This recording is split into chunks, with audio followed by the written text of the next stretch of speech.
ಓಂ ಸಾಯಿರಾಮ್. ನನ್ನ ಮುದ್ದಿನ ಮಗುವೆ, ನಿನಗೆ ನೀಡಲಾಗಿರುವ ಕಾರ್ಯಗಳು ಬೇರೆಯವರಿಗೂ ಒಳ್ಳೆಯದನ್ನು ತರುವಾಗ ಅದರ ಆಶೀರ್ವಾದ ನಿನಗೆ ಸಿಗದೇ ಇರುವುದು ಸಾಧ್ಯವೇ? ಎಲ್ಲರಿಗೂ ಧೈರ್ಯದ, ಪ್ರೇರಣೆಯ ಮಾತುಗಳನ್ನು ಹೇಳಿ ಅವರಲ್ಲಿ ನಂಬಿಕೆಯನ್ನು ತುಂಬಿಸುವ ನೀನೇ ಭಯವನ್ನು ಬೆಳೆಸಿಕೊಂಡರೆ ಹೇಗೆ? ಭಯವನ್ನು ಅನುಭವಿಸುವ ನಿನ್ನ ಆತ್ಮಕ್ಕೆ ಒಮ್ಮೆ ನಿನ್ನ ಶಕ್ತಿಯನ್ನು ನೆನಪಿಸು. ಶಕ್ತಿಯ ನೆನಪಿರುವ ನಿನ್ನ ಆತ್ಮಕ್ಕೆ ಭಯವನ್ನು ಓಡಿಸುವುದು ಹೇಗೆ ಎಂದು ತಿಳಿದಿದೆ.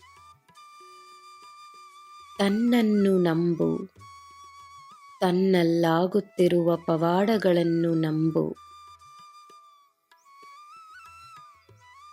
ನಿನ್ನ ಕೈಕಾಲುಗಳನ್ನು ಯಾರೋ ಹಿಡಿದುಕೊಂಡಿರುವ ಹಾಗೆ ನಿನ್ನನ್ನು ಯಾವುದೋ ಒಂದು ಶಕ್ತಿ ಮುಂದೆ ಹೋಗಲು ಅನುಮತಿಸುತ್ತಿಲ್ಲವೆಂದು ನಿನಗೆ ಅನಿಸಿದರೂ ಅದು ಕೇವಲ ನಿನ್ನ ಭ್ರಮೆ.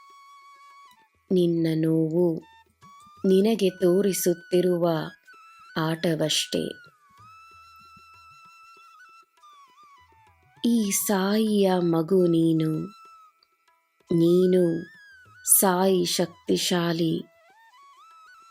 ತನ್ನಲ್ಲಿರುವ ಸಾಯಿಯನ್ನು ಗೆಲ್ಲಿಸುವ ಛಲವನ್ನು ತೋರಿಸು. ನಿನ್ನನ್ನು ಗೆಲ್ಲಿಸಲೆಂದೇ ನಾನಿದ್ದೇನೆ.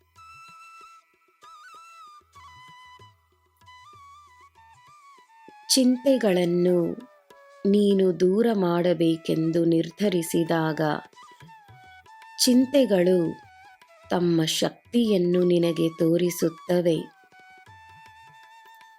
ಇನ್ನೂ ಹೆಚ್ಚಾದ ಚಿಂತೆಗಳು ನಿನ್ನನ್ನು ಕಾಡುತ್ತವೆ.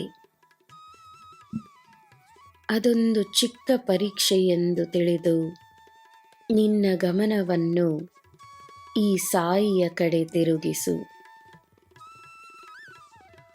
ಚಿಂತೆಗಳನ್ನು ದೂರವಾಗಿಸುತ್ತೇನೆ.